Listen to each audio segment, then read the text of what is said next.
We're going to talk about radio. We're going to talk about music. We're going to talk about concerts with my featured guest. He's a music journalist and a concert photographer. And one of the reasons that really stood out for me when I went ahead and decided to book the interview and he reached out was he used to work. He used to work at a station that I've listened to as a child, all the way up to today. That's WHYI Y-100, the top 40 heritage leader since 1973 in South Florida. We'll talk about that here on the program. He was part of the morning show with Kenny Walker and Footy, Kenny and Footy, which was a part of a long line where the guy Footy, if you don't know his name, we're going to talk about him pretty extensively. We'll talk about that on the show as well. But what he does now is besides doing music and concert work, he's a popular rock podcast host, as well as a photojournalist. He works with South Florida publications such as the Miami New Times, Miami Music Magazine, and the Palm Beach Post. He hosts the JRodconcerts podcast, and he joins me now. Jaime Rodriguez, welcome to the Broadcasters Podcast. Thanks, Jorge. Thanks for having me on. Hey, my pleasure. I really do appreciate it. So I want to start off and get your background on it because you were featured in a profile about you from Voyage MIA, and I want to bring up what your background is so it gives a good bit of context before we get started. Now, the year was 2004, and during my freshman year at journalism school, I won a contest to attend a live Q&A with the Victoria's Secret Angels at our local top 40 radio station, Y100 in Miami. After the live session, which you talked to some of the angels, Victoria's Secret Angels, that's Tyra Banks, Adriana Lima, Giselle Bundchen, Heidi Klum, and Alessandra Ambrosio. Jesus, that's like the cream of that's the queens of Victoria's Secret. Yeah. You met the radio station's general manager. Was that Rob Roberts at the time or no? Well, actually, it was Footy, who's still in the station, and not Footy, sorry, Froggy. It was Froggy who was like a senior producer for the show. For Elvis Duran. Yeah, right. For Froggy, for back with the Kenny and Footy. Sorry, I forgot. Correct, that was right, how far back it goes. Right. So it was, after the Q&A, Froggy was just around the hallways, and I was in journalism school, and it was like my freshman year of school. It was one of those things where everything kind of like aligned. Mm-hmm. I went up to him, introduced myself, and I just said, listen, like if you guys ever have an opening, like I would love to just be part of it. And he said, actually, we are in need of an intern. And right there and then they set me up for like an interview in like a couple of weeks. And yeah, it was very quickly. It was great. You worked in that big monstrosity of a building on Riviera Boulevard in Miramar. Right. The Clear Channel building it was back in those days before it's now iHeart. And you worked with Kenny Walker, who still is very prominent right now. He's morning radio over at 102.7 The Beach, WMXJ over in down the street in Hollywood. And Footy, who is John Cross, still very active today. I know with a lot of charitable stuff, but Footy going back to the 80s, working with the legendary, unfortunately, recently passed Sonny Fox. Right. So he goes back 35 years plus. And then, was Footy right before he decided to retire and hang up the headphones for good after he did a show over WID. Because the thing was, he was still there, and then Kenny comes in, and it was like, I remember there was a lot of things that were changing, and that station at that time, it had gone through so many different changes. And now, first of all, before I ask about why, talk to the listeners about what radio meant to you coming in, because you were coming into journalism and you had this radio opportunity. What was it like to jump into such a happening media environment like that station and just get to, do this, be a part of that event, and how it brought you a chance to get involved in such a great environment right off the bat? Yeah, sure, Jorge. Well, back then, and we're talking about February of 2005, which is a long time ago now. So, radio was still a very big medium. I mean, maybe iPods were around, but like, that's it, forget podcasts, forget, I think YouTube was not even around just yet. YouTube came around in like 2007-ish or something like that. Right. Well, podcasting, I can tell you for sure, I started doing podcasting August 1st, 2005. When I left Clear Channel, because I was still Clear Channel beforehand, and the iPod had not been invented yet. We were doing audio archiving in those days. Right. So radio was still big. I mean, everyone was pretty much listening in their cars to either radio or CDs.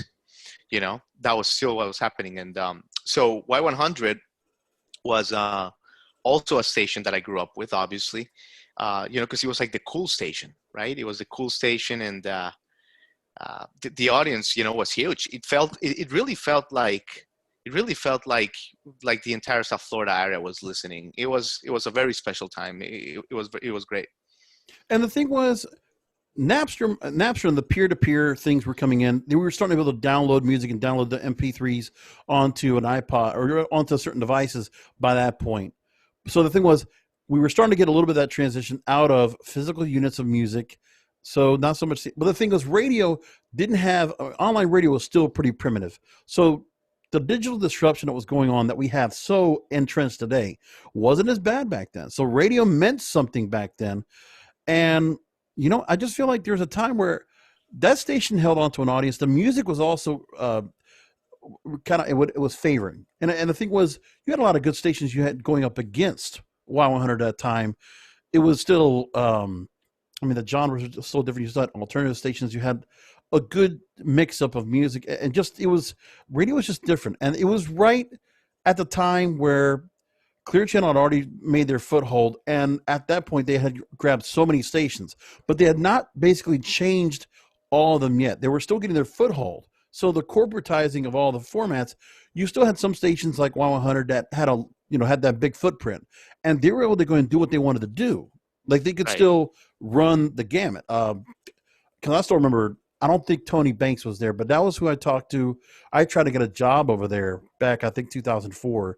I visited the building and I tried to talk to him as music director to get a job there. But, it was like, it was for an on-air shift. I had never done on-air commercially. I'd done it in college. So it was just to try to get in there, but it was nice to get in the door, go and talk to him, shoot the breeze. Because the thing was too, is that the programming back then, it was adapted because at the time, iHeartRadio or Clear Channel, they still had a programming methodology similar to what the station in Tampa, WFLZ, had, which was very young, hip, good, solid, energetic jocks. It was the history of what Y100 was. And at that time, I think that's how the station really felt at that time. I forget, who was in the lineup at that time that you had that was right after Kenny and Footy in the Morning? Right after us? Okay, there was... we had Michael Yo, but Michael Yo was in the afternoon. I want to say. And was Jade Alexander still there or no? No, that was before Jade Alexander. So it was that was before Jade Alexander. It was us, Kenny and Foot in the Morning. Then it was Adam Baum.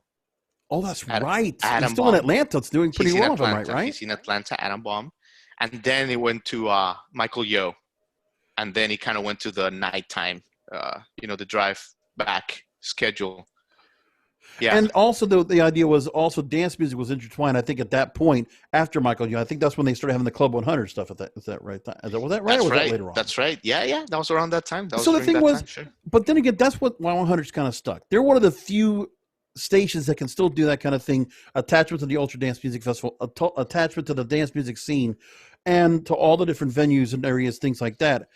It's had that, but I also feel like with Y100 now, it's kind of kept losing its identity. Like the one thing that always bothered me was they took the dolphin off the logo and they changed it to like a wine to the martini glass, and now it's it's just oh man, they just did some stuff that I didn't like, and also would change the station name a little bit, add the 0.7 at one point, then take it away. It's like it was always kind of tinkering with it, but the station survived. Do you like the way it is right now? I mean, even though it's some of the stations just don't have that. They sound like the same as anywhere else. Like most stations like Y100, you can hear that in any market and it doesn't sound any different. Yeah, exactly. I just, the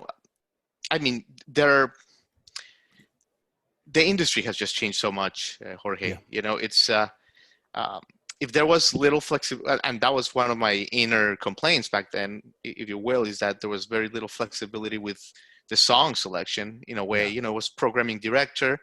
If you wanted to play, Gwen Stefani was hot at the time. So like, her two singles, you could but you couldn't come up with, a B-side of her album. You had to play, the whatever, like there was predetermined song list that you could kind of play with. And they were very much into saying, okay, a song is going to play 100 to 110 times a week. So you're going to play it every 90 minutes. At that time, it was the overkill. It was really, they were doing so much with the commercial inventory because they were running commercials like crazy. It was the less is more time. Remember that?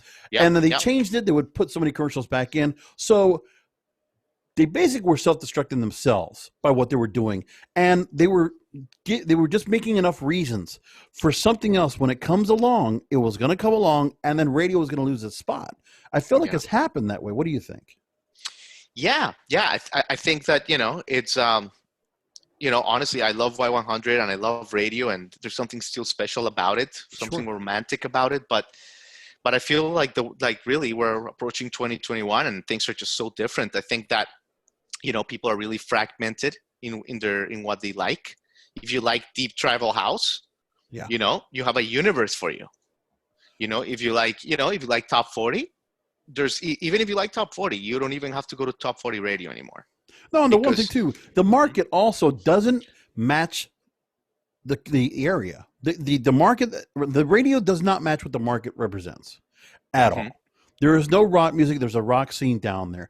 Dance music, you have Revolution, which I'm sorry, in my opinion, listen, a great thing that this Italian owner decided to come in and buy a station and build the format.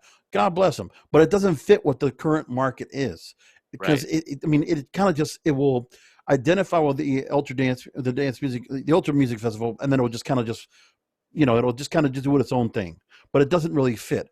And then, the hip hop station, R&B station, there's still a foothold because Jerry Rush and the people there, there's some stations that still kind of have a little bit of identity left. That's why Hot 105 is still such a popular station. Yeah. When you have Easy, Big 105, Big 105 is still around and kicking. It's yeah, man, but they've they're, had some things where they also have struggled. Like sure. For me, I'm a radiophile. I listened to radio when I was young, and you were the same way. But my thing is, personally, as a radio listener, I can't listen to radio anymore. It's unlistenable, and it's a lot of reasons why I have that. But I wanted to know: do you still feel like you consume radio like you did when you were interning, or has that kind of taken away? No, absolutely not. It's between my podcast and and if I'm not doing research or listening to new bands or new stuff from the labels or whatever, I'm listening to Sirius XM, basically, to answer your question. Satellite radio, I think, was also kind of a game changer for people that wanted to just kind of like put something in the background in their car or something and not have to deal with commercials. So yeah, I really don't listen to radio, like terrestrial radio, anymore. So one of the things that kind of interests me about stations like Y100, and then I want to get into your work in the music and concert scene and your photojournalistic work. So, but I just think for me, it's nice to go and talk to somebody that worked in radio. Absolutely. Just because here's the thing, I don't want to. I'm bashing the corporate system, the system that came in and decided to micromanage everything. But the honest truth is, there are some amazing people that work at these stations. I know that now, and I've worked with some of those before, and so I don't want to disparage. But the thing was, I left iHeartRadio or with Clear Channel in 2005, and I was there for a couple of years. But I knew I didn't want to stay. I know with the environment where they were going to pay the same paycheck, they were never going to bump up. If you were there as an intern, listen, they get their interns from Connecticut School of Broadcasting or some other places, and they just make their money how they do. Fine. They get a little bit of a payday for getting interns on to bring them on board. Wonderful. But, there's a lot of things that are still there that I just, the fun has been taken away. Yeah. And they just, and I don't blame it. I don't blame it on this on the stations. Like, they were just trying to survive, and then of course iHeartMedia, which is now a huge conglomerate. It started consolidating everything, all the stations around the country. Yep. It kind of became like Live Nation of radio in a way, like where everything was like part of like a big systematic machine. So, everyone's pushing the new Harry Styles because then that pushes the merchandise, because then that pushes the tour, and then Live Nation gets involved, and it's like it just became very mechanic, No, and I get the model, and again, but they're just, in some ways, something like that to have all the resources in one, the ad rep firm, to have the live concert arm, to have the promotional arm, to have the iHeartRadio app, which is the one thing I think is the true positive that company has. And I still don't know how they're able to buy anything. Like, I don't know if you saw that VoxNest just got acquired by iHeartRadio. And like, these guys are still $6 billion in debt. And they just got out of bankruptcy. They're still not hitting that good on the stock market, getting their IPO back up. I don't know how they're able to keep doing this and how they're allowed to keep doing it. But for me, I'm waiting for the day when stations like this will not be allowed to continue to run at such a deficit, and they'll have to implode. They'll have to unload their stations so that local programmers will buy. But here's what I want to ask you. Yeah. So hit radio stations like Y100 Miami, when you were working there, have changed a lot. We talked about, and I've talked about how the digital disruption from how music is no longer sold by physical units to almost exclusively streaming. Now, you said you listen to Sirius XM. I'm a Spotify guy, Okay. and it just the Billboard charts are on there. When I want to be able to, and I'll talk about that in a moment, about the fact that, the virality when the song is hot, to wait so long for a station like Y to play the song. Here's what I have now. Well, I'll explain it right now because it actually comes into my question. Because I've gone and I've actually prefaced a survey. It was there's a study from what I think was called the Radio Face. The idea was that it takes between 8 and 12 weeks for a song that makes the Billboard Hot 100 when the song is hot.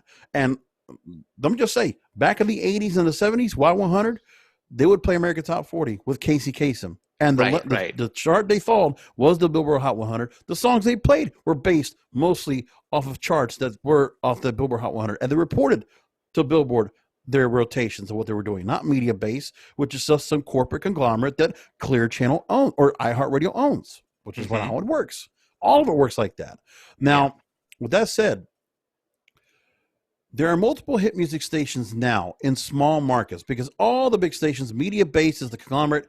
Program directors can't even talk to anybody right now. Music directors can't, they can have calls, but really they're not in charge. It's regional directors from either Atlanta or New York or what have you, and they control what stations play what.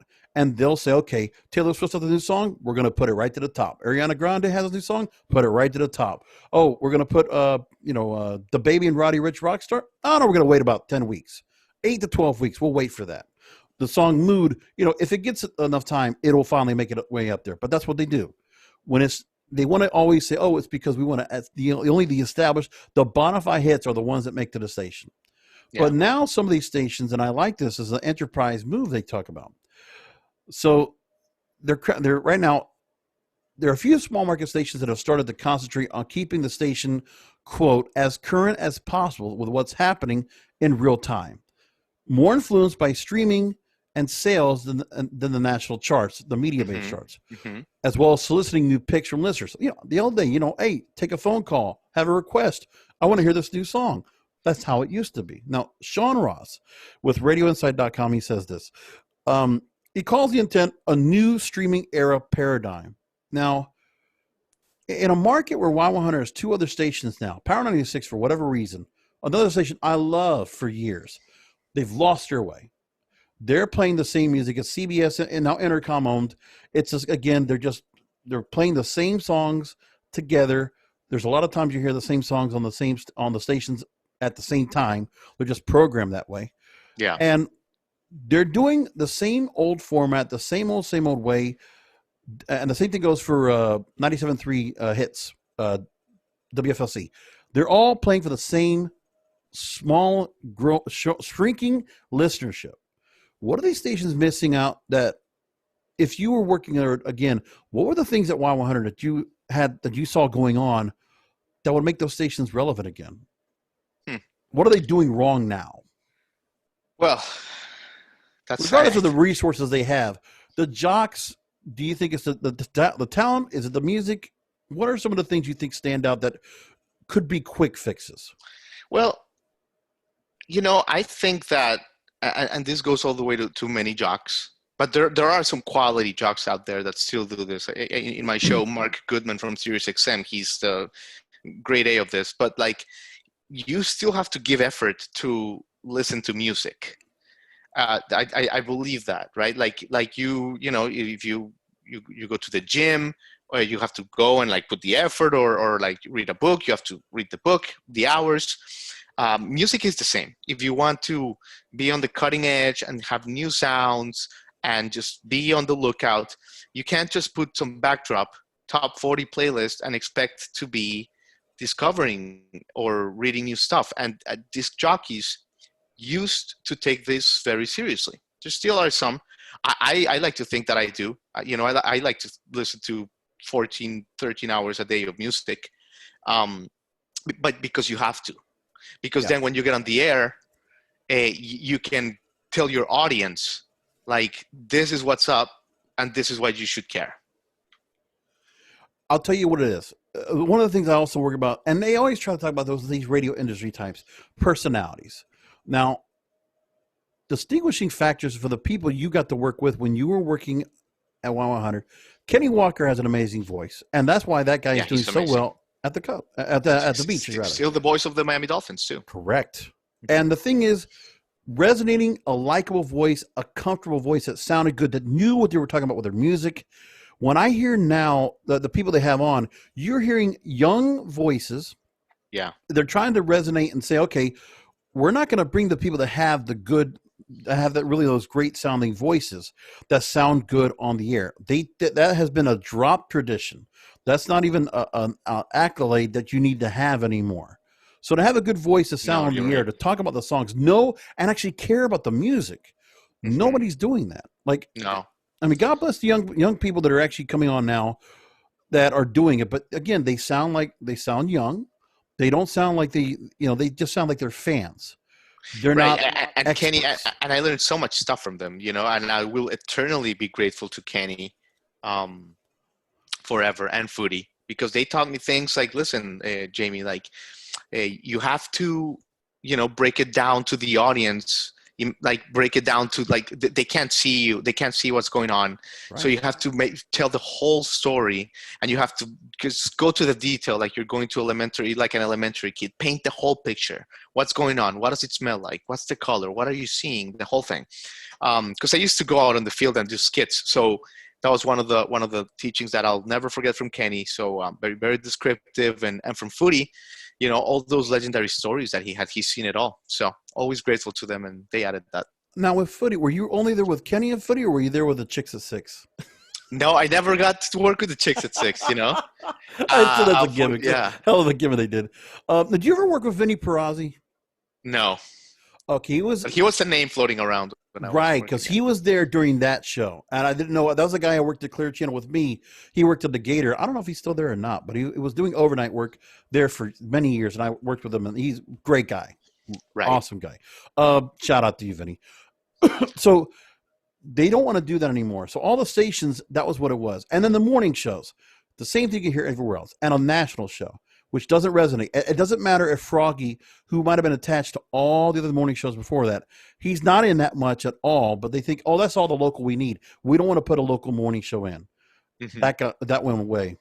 When you talk to people there in the community that might have still, they attached to knowing you from the radio, or people that you have in music, talk to me about the detachment of the fact that, like, musicians that come on board, they don't have a morning show to go to. We have to listen to Elvis Duran, and honestly, that show doesn't fit here. It's a New York show, and why they think it's going to work everywhere else, it doesn't. Yeah. There was something special about our show, because it connected to the community. We could, but it had very high end production too. So it just felt, so it was like top of the line, but you could talk to people in Miramar or Davie or Pembroke Pines or whatever, and you had this, like, flow going, and you could talk about the Turnpike, and you could talk about the Palmetto, and make local references in a very high end, with all the resources way, with the best artists, with the best talent. We had P. Diddy going around the hallways one day. We had Alonzo Mourning coming the other day. David Copperfield would just show up. So it was natural. It was real. It wasn't fake, and you could feel that with the audience. You had real stars. The thing was, they knew the stars that came into town. The local personalities. So, like, if Gloria Estefan wanted to come into the studio, or John Cicada or something like that, who knows? Shakira, absolutely. Yeah. So that's moments that you heard. I mean, and also you had other local morning shows to go, because Paul Young Ron were still in its prime. They were down the hallway. And and I also very grateful to Paul, because I would go after the show or in between commercials, and I would learn a lot about music from them. So also shout out to them. Oh yeah. Oh, Paul Castro was great. And good that he's still working and he's still around. Cause I'm surprised he's stayed around as long as he has. Institution in that space, by the way. Going back to WSHE. Here's the other thing too. you notice that, and this is the biggest problem we have, is that in 2004, 2005, when you were there, we still had some of that old guard, the people that were not around for this corporatized type of thing. What held radio together was the people that were still there that had good long contracts. They were kind of tenured, and they weren't going to get pushed around. That's like, listen, you might be coming in here, you might be the new bosses, but I still know what the station needs. So Footy could claim whatever he wants. Yeah. I mean, it's like for him, hey, they took him off of a Y-100 because, okay, he's too old for the format. All right, I understand that. And so, but like, you still got my contract. You still got to pay me. So like, okay, we'll put you on WIOD. We'll put you on for the rest of your contract there. And that's what they did. Yeah. Because, there's something to be said about respecting who was coming in. But before, when you have people that, Footy would remember the heyday of Y-100 when that was a number one station. And like, Miami Vice was the deal. And, everything was coming into play. Legendary. It was, I listened to the air checks of the days before all that. Yeah. Earl the Pearl and Tanner in the morning and like all the stuff, like the original start of the station. That station just always had that fire. And it's hard for a station to stay like that because some stations don't get to stay like that forever. But, 3 more years, that station's going to be 50 years old. Just saying, for me, it's a local attachment to that. And it's the epitome of what radio has become today. Because if you can't reach that new audience, you can't get the younger listeners. Honestly, to me, right now, there are certain artists that they should be attaching themselves to right now. Who doesn't get any play at all is BTS. I don't know how much you follow the pop music at all, the newer pop music, but yeah, I follow it. So that group is like so globally powerful worldwide. And those people will go, the BTS army, there's many in America, they will flock and they will attach themselves if they know they can hear BTS songs on a regular basis or other K-pop artists if they did that. There are things they could be doing right now to keep that audience, but it's as if they're not trying. I don't know why. Yeah. Yeah. So one of the reasons why you got yourself in the radio and you got yourself attached to it because of your love of music. And we're going to talk about that now. So for you, I noticed that you're a big U2 fan. And, with that kind of category, that library can't go wrong, honestly. And also being relevant for 3 decades. Almost 4 decades, more or less. 4 decades, but like the last thing I remember really hearing that really stood out to me was Vertigo and the Zootopia tour, which, again, I know those guys would play at Pro Player or Joe Robbie, whatever they called it, and they would come down here, light it up in Miami. So I can understand where that comes into play.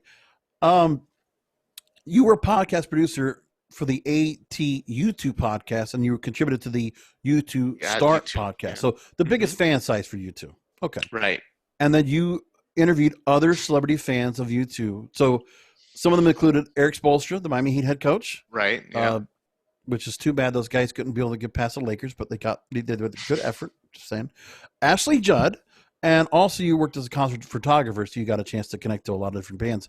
And you've contributed to South Florida Music Magazine and Interference.com. And you've photographed artists like Janelle Monáe, Coldplay, New Order, Zac Brown Band, and U2 on several occasions. So did you get a chance when you were photographing, did you get a chance to interact with any of those artists? No, not really. Just from a photograph.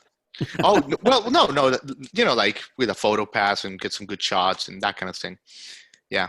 But that's some great bands we go and see. Let me tell you, that's a very eclectic lineup there. Now, let's talk about your podcast, because you had some good names on there. JRodconcerts, the podcast.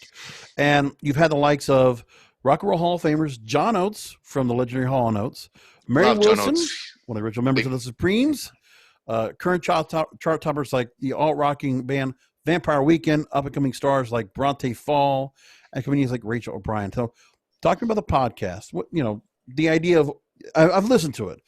It's conversations, and these are people you want to give that platform to. Talking about what's the underlying theme behind most of the episodes that you try to bring on this podcast series? Yeah, so it's a show that it's all about music.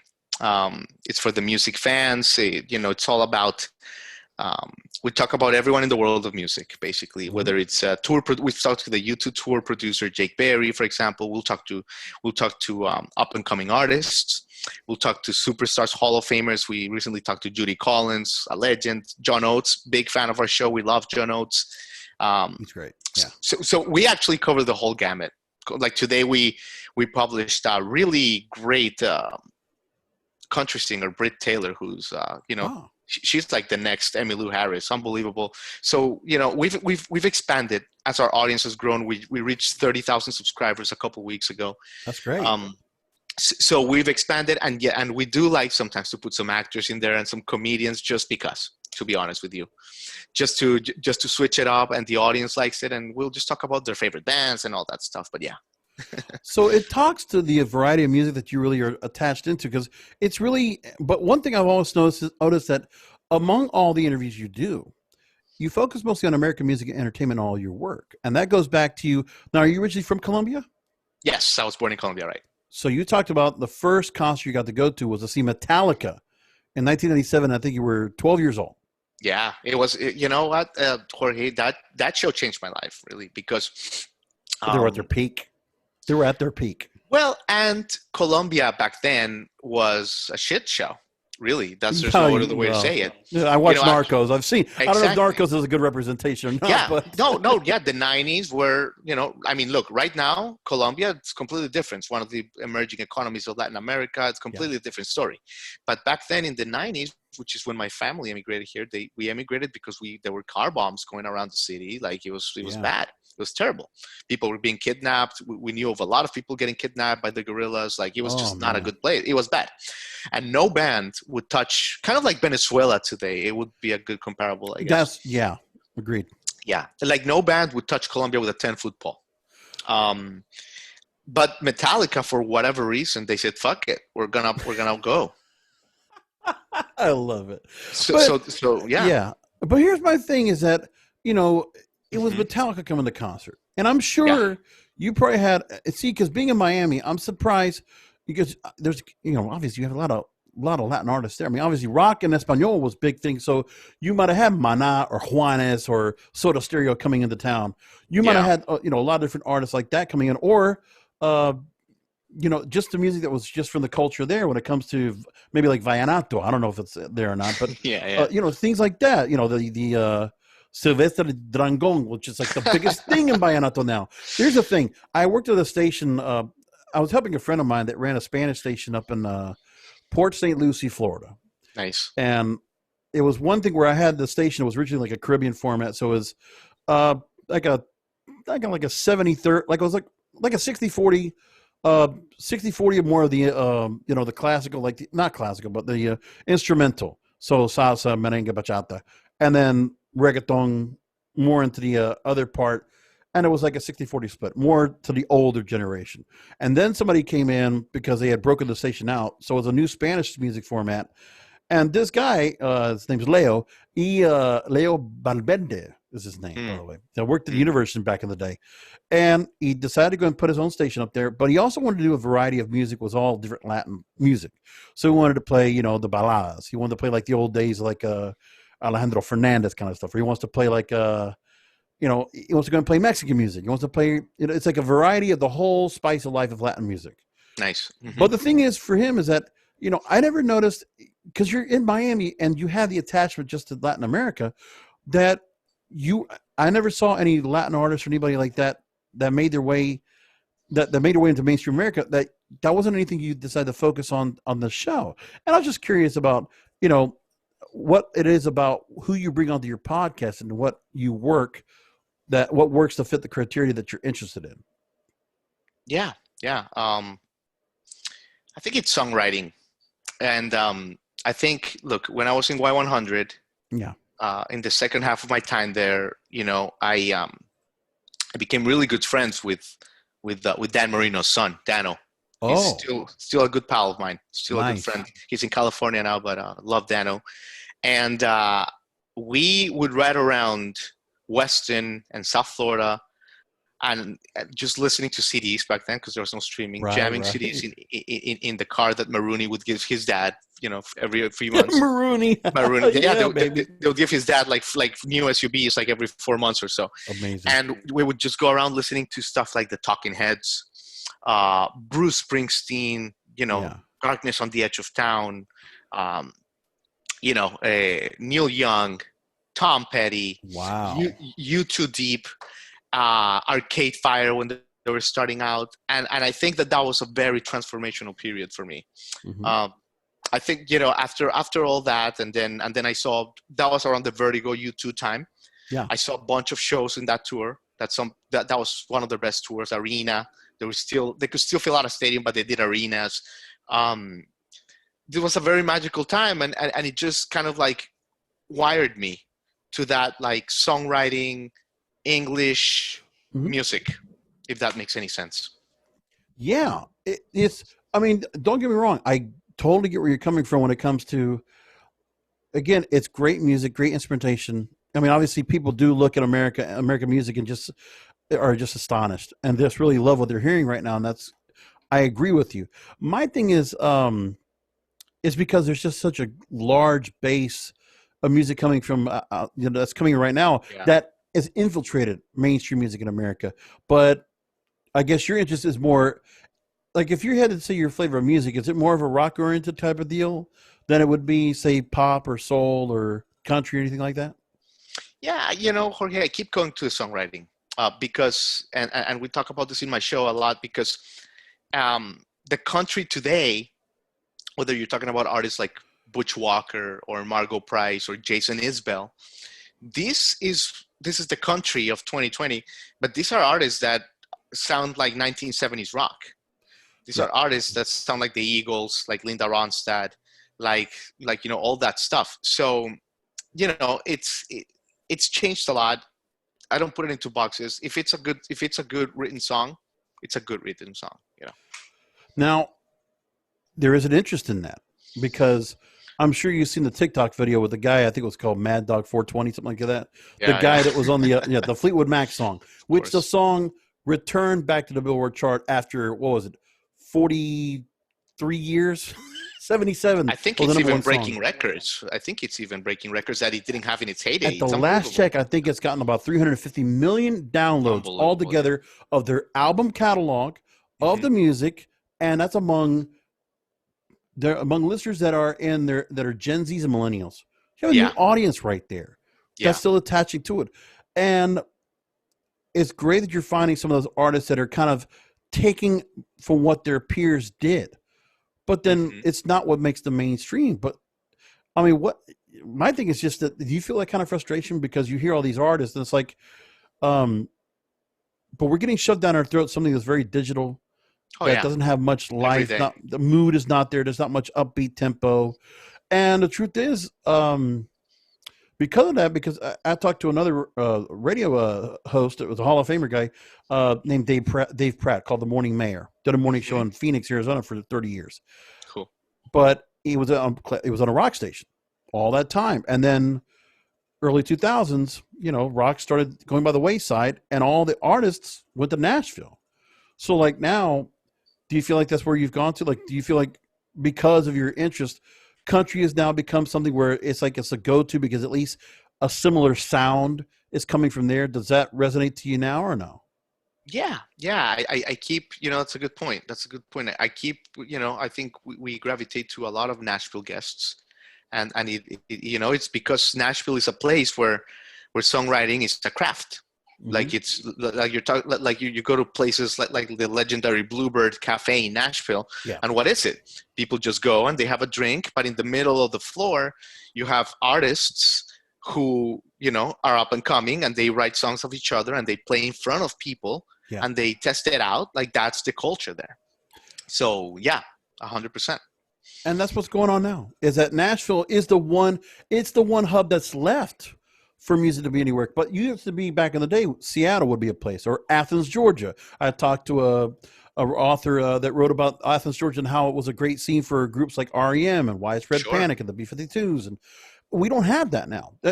For me, I don't know about you, but I miss rock music being a being a part of the everyday mainstream feel, like having, Yeah.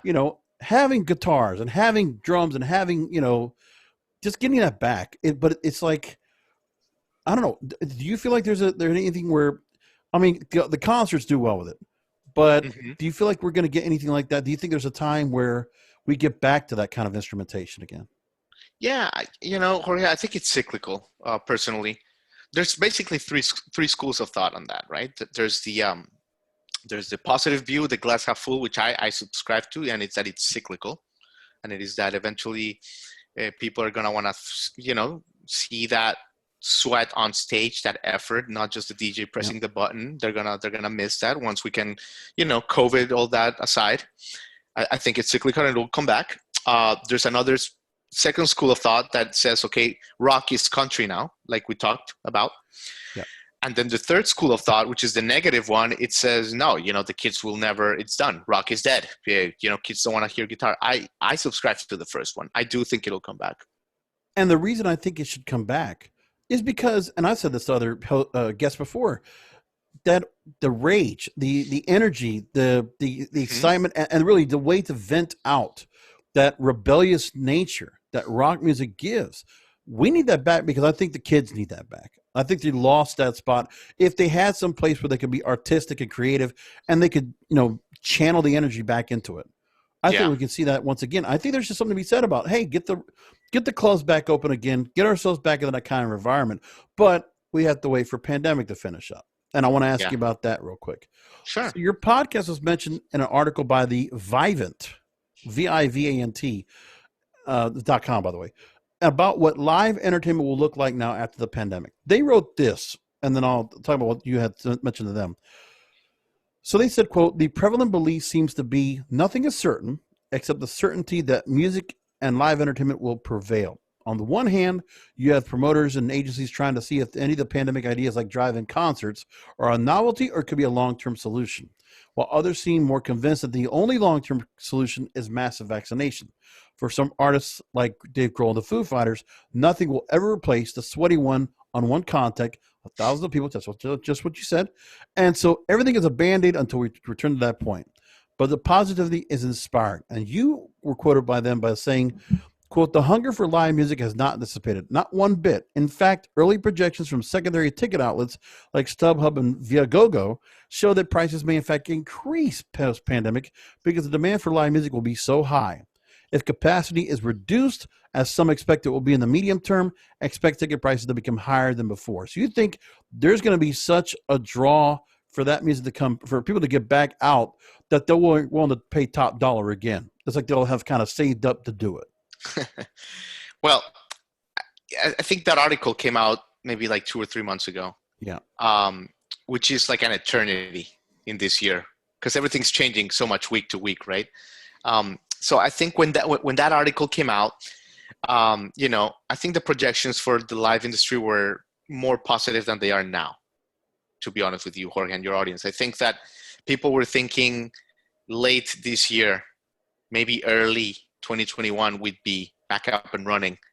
As now, all projections. Last week I was in an online music conference with the industry people, and it's looking like 2022 is unfortunately the number now. Yeah, Broadway's like that too. Yeah. Yeah, it's just looking like it's going to be 2022. Just get it out there. So things are a little more dire about that then. But however, so what happened was they had all these cancellations of all the tours this year.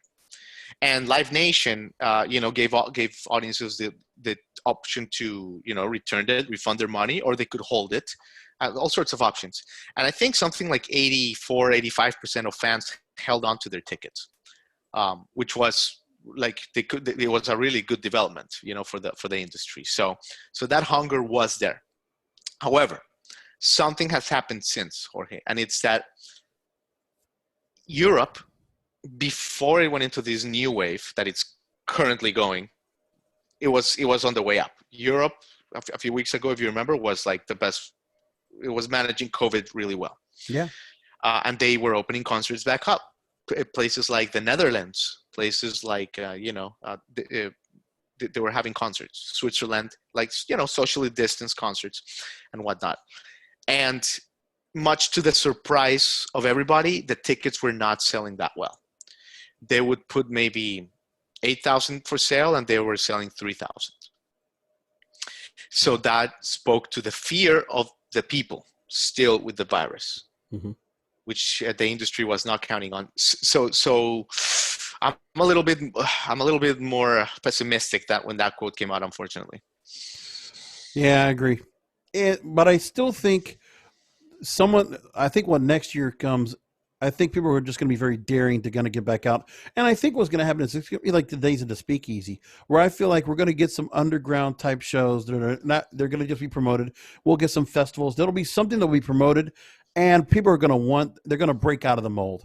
They're not going to want to go in the next year feeling like they're still locked down. I think people are just they're going to take the brunt of it and get themselves out. And so I think, and sometime next year, people are not going to want to be wearing masks. They're not going to be wanting to do all this social distancing again. They're going to get out of this. They're going to want to get out of it because it's like they just can't you just can't hold people down from that. Yeah. It's the spirit of what music is. I mean, you're getting the music to be denied that opportunity for that long. I don't think people can handle that. No, but it's just a matter of when, not if. Like, music's coming back, and people are going to have that hunger, and it is going to come back. It's just when.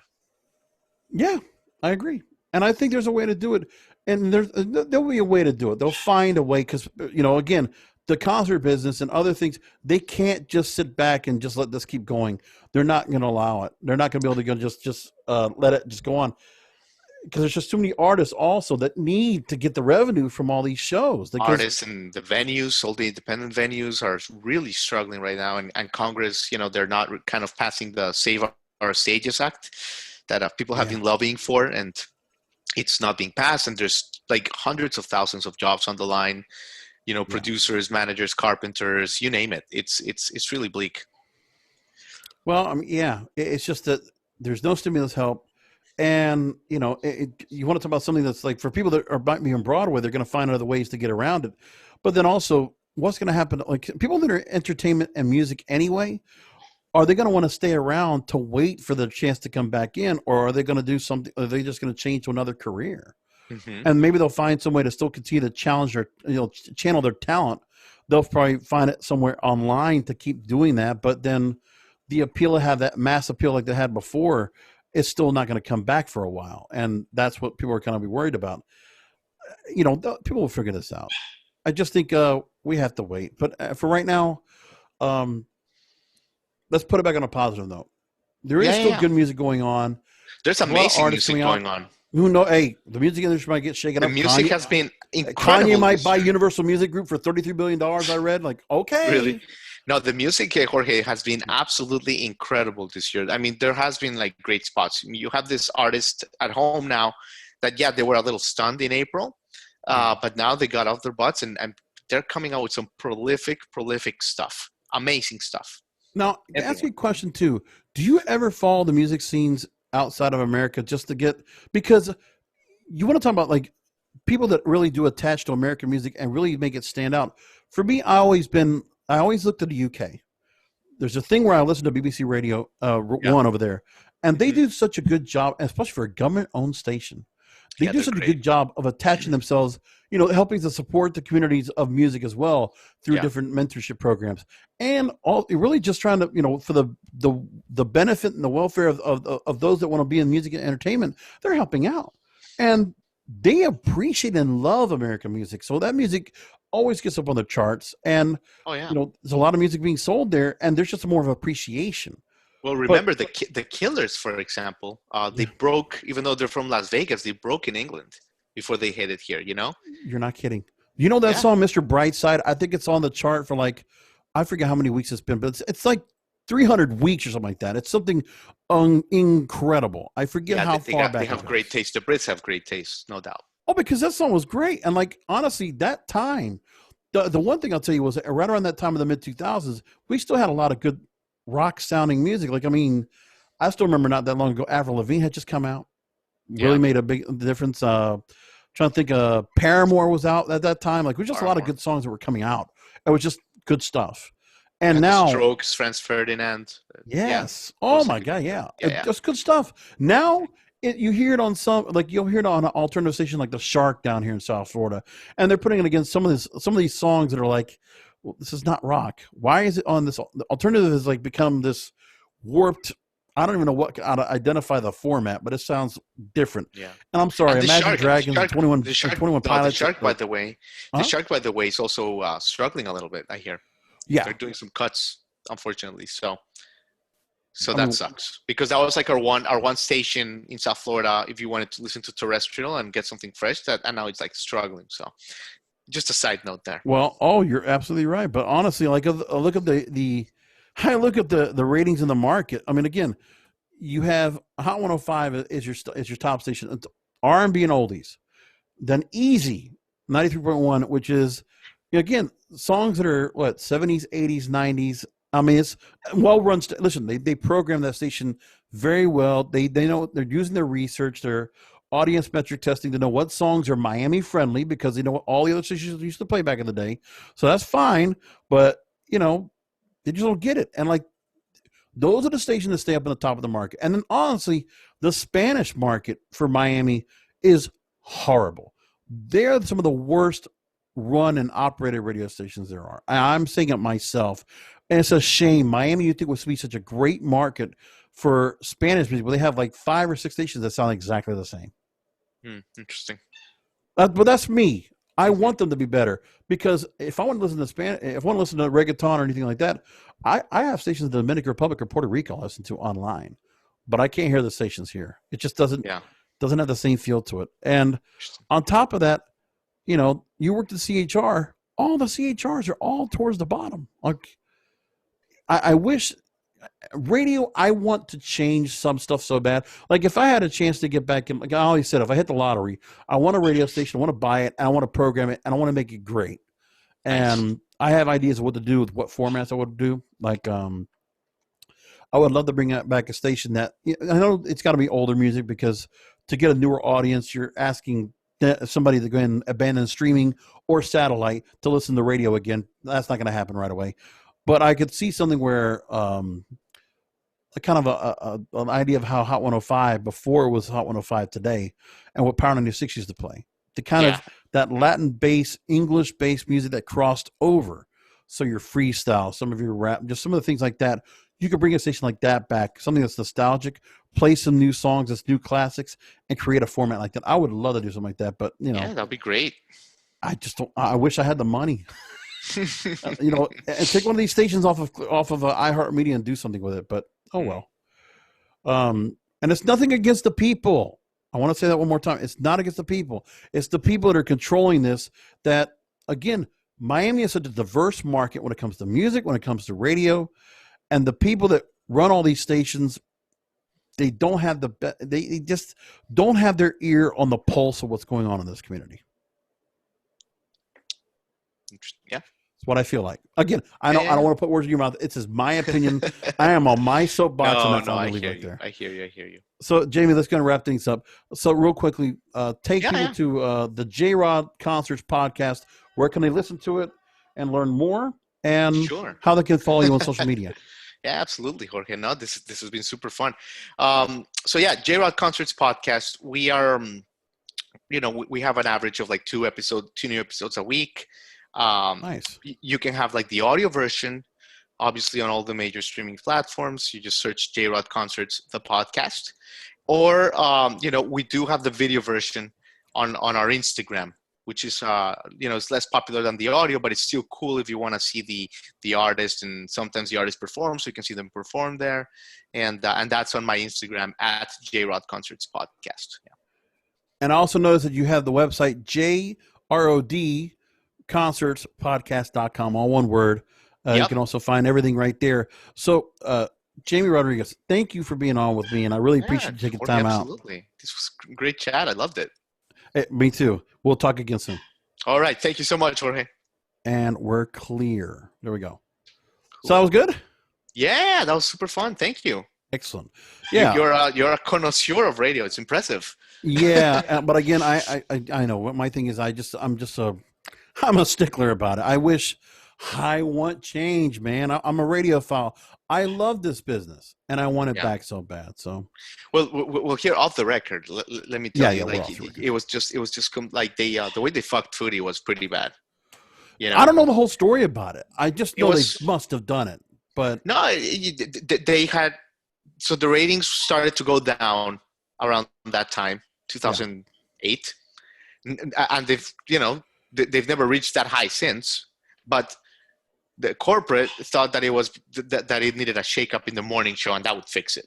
When obviously it was structural, and they underestimated Foodie, who's like, he was one of my mentors, and like he was important. Like like you said, that young, inexperienced voice. No, he was the opposite. He had that like Zen-like experience, seen it all, kind of vibe to it, and that was a mistake. So yeah. And the thing was, there was a time when you still had people on the air that, like, you had you don't take somebody off that's been such a familiar voice for all these shows. Rick Shaw got to leave in nice fashion. He got to retire properly. I'm like, okay, good, but don't do this to Footy. Footy's like an institution. Now, he's not a host per se. Like, he's more of a co-host. He's always been right. He's always been that. So, and the one thing was also after Sonny left because he went for higher pastures, it was a lot of things where I know it was a lot of stuff where they put people on together that didn't necessarily fit. I know Bobby Mitchell wasn't necessarily a fit. And that's when the station was in a little bit of a transition because it was an older audience. You were holding on to the loyal listeners going back to the 80s. And in the 90s, it was kind of like, okay, they kind of lost their way a little bit in the mid 90s. And then late 90s, it was like music changed up. They changed the lineup. And it was great. Like, I'll tell you, there was something to be said about when they were 97, 98, 99, 2000 to like 2002 were so hot. And I mean, even into where when you were there, that station just had a fire to it, and it was fun. Yeah. Well, when I moved here in 2099, 2000, it was everything. It was absolutely everything. Yeah. Because you had Rich Rodriguez, I think it was. Susie Tavares was on. They had the Groove, it used to be called, and I think Footy and the Chicks. Footy was on. I don't forget who was on with him, but like there was just the format was good, and honestly, the music at that time was great, and they actually tapped into it just right. Like the mix was good, the whole setup was good, and they had all those artists that would come into town. Jingle Ball meant something because that's when they first started and created it. Jingle Ball was huge, right? And they still do it now, but it's like, it's not an event. No, right. It was such a big deal. We had the Summer Splash too. Yeah, remember? Yeah. We had it both. Because it was too much. It was too much. So well done, man. That station was something else, and like, it's nice where you were able to go and parlay it into what you're doing right now. So, the podcast is what you have. Like, is there anything else you do right now when you don't have concerts or any music that necessarily go and catch? Music wise, you mean? Yeah. Like, what else do you do now that keeps you busy along with the podcast? Is there anything else that you have right now that you're able to work on that because the music and entertainment's kind of taking a break? Was there anything else you've done right now in the meantime? Yeah, I help my family with their like commercial real estate. They have some retail stuff, so that's kind of like my day job. And when I'm not doing music, I kind of manage the retail stuff for them. But yeah, nice. But I miss concerts like you wouldn't imagine, of course. So. Oh, I bet.